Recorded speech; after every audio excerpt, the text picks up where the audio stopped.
ملک کے مختلف علاقوں میں وقفے سے بارش کا سلسلہ جاری ہے۔ محکمہ موسمیات نے پنجاب، سندھ، خیبر پختونخوا، کشمیر اور گلگت بلتستان میں مزید بارشوں کی پیشگوئی کر دی۔ محکمہ موسمیات کے مطابق بارشوں کے باعث بالائی اور پہاڑی علاقوں میں لینڈ سلائیڈنگ جبکہ بعض مقامات پر برف باری کا بھی امکان ہے۔ خیبر پختونخوا کے بیشتر اضلاع میں بارش جاری رہی۔ پشاور اور گردنواں میں رات بھر موسلادھار بارش ہوئی، جبکہ پشاور، صوابی، مردان، چارسدہ اور نوشہرہ میں مزید گرج چمک کے ساتھ بارش متوقع ہے۔ چترال، دیر، سوات، کوہستان، شانگلہ، بٹگرام اور مانسیرہ میں بھی بارش اور پہاڑوں پر برف باری کی پیشگوئی کی گئی، جبکہ ایبٹ آباد، ہری پور، خیبر مہمند اور باجوڑ میں بھی بارش کا امکان ہے۔ بلوچستان کے پہاڑی ندی نالوں اور ڈیرہ غازی خان میں سیلابی صورتحال کا خدشہ ظاہر کیا گیا۔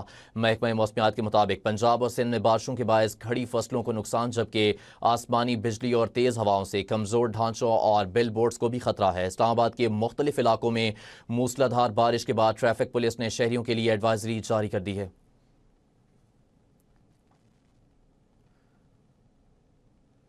موسلادھار بارش نے کراچی کو ڈبو دیا، شہر کی سڑکیں تالاب بن گئیں، انڈر پاسز پانی میں ڈوب گئے۔ سب سے زیادہ بارش ناظم آباد میں 69 ملی میٹر ریکارڈ۔ بجلی کا نظام درہم برہم ہونے سے شہریوں کو شدید پریشانی کا سامنا ہے۔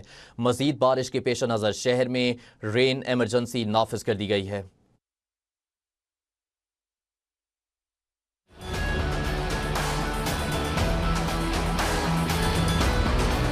کراچی کے مختلف علاقوں میں تیز ہواؤں کے ساتھ موسلادھار بارش نے نظام زندگی کو مفلوج کر دیا۔ اورنگی ٹاؤن، نارتھ ناظم آباد، اولڈ سٹی، صدر، ملیر، گلشن معمار اور نارتھ کراچی میں بارش کے باعث کئی سڑکیں پانی میں ڈوب گئیں۔ شارع فیصل پر نرسری سے بلوچ کالونی پل جانے والا ٹریک ٹریفک کے لیے بند ہو گیا، جبکہ نارتھ ناظم آباد میں شیر شاہ سوری روڈ پر فلائی اوور کے اطراف پانی جمع ہونے سے ٹریفک کی روانی شدید متاثر ہوئی۔ جناح ایونیو اور کریم آباد میں سڑکیں دھس گئیں اور شہر کے انڈر پاسز پانی سے بھر گئے، جس سے عام شہریوں کو آمد و رفت میں شدید مشکلات کا سامنا رہا۔ بارش کے باعث شہر کے کئی بیسمنٹ اور اہم عمارتوں میں پانی جمع ہو گیا۔ بجلی کے متعدد فیڈرز ٹرپ ہونے کے باعث کئی علاقوں میں بجلی کی فراہمی معطل رہی۔ ضلع جنوبی میں ڈی سی آفس ایم اے جناح روڈ، شاہین کمپلیکس چوک، کے ایم ٹی مین آفس، ٹاؤن ایڈمنسٹریشن لیاری اور چاکی واڑہ میں ایمرجنسی کیمپس قائم کر دیے گئے ہیں۔ محکمہ موسمیات کے مطابق رات کے دوران کراچی میں مزید بارش اور ہوا کی رفتار 50 سے 60 اور کہیں 70 کلومیٹر فی گھنٹہ تک ہو سکتی ہے، جبکہ جمعہ کو ہلکی بارش اور بوندا باندی کا امکان بھی ہے۔ شہریوں کو محتاط رہنے کی ہدایت کی گئی ہے۔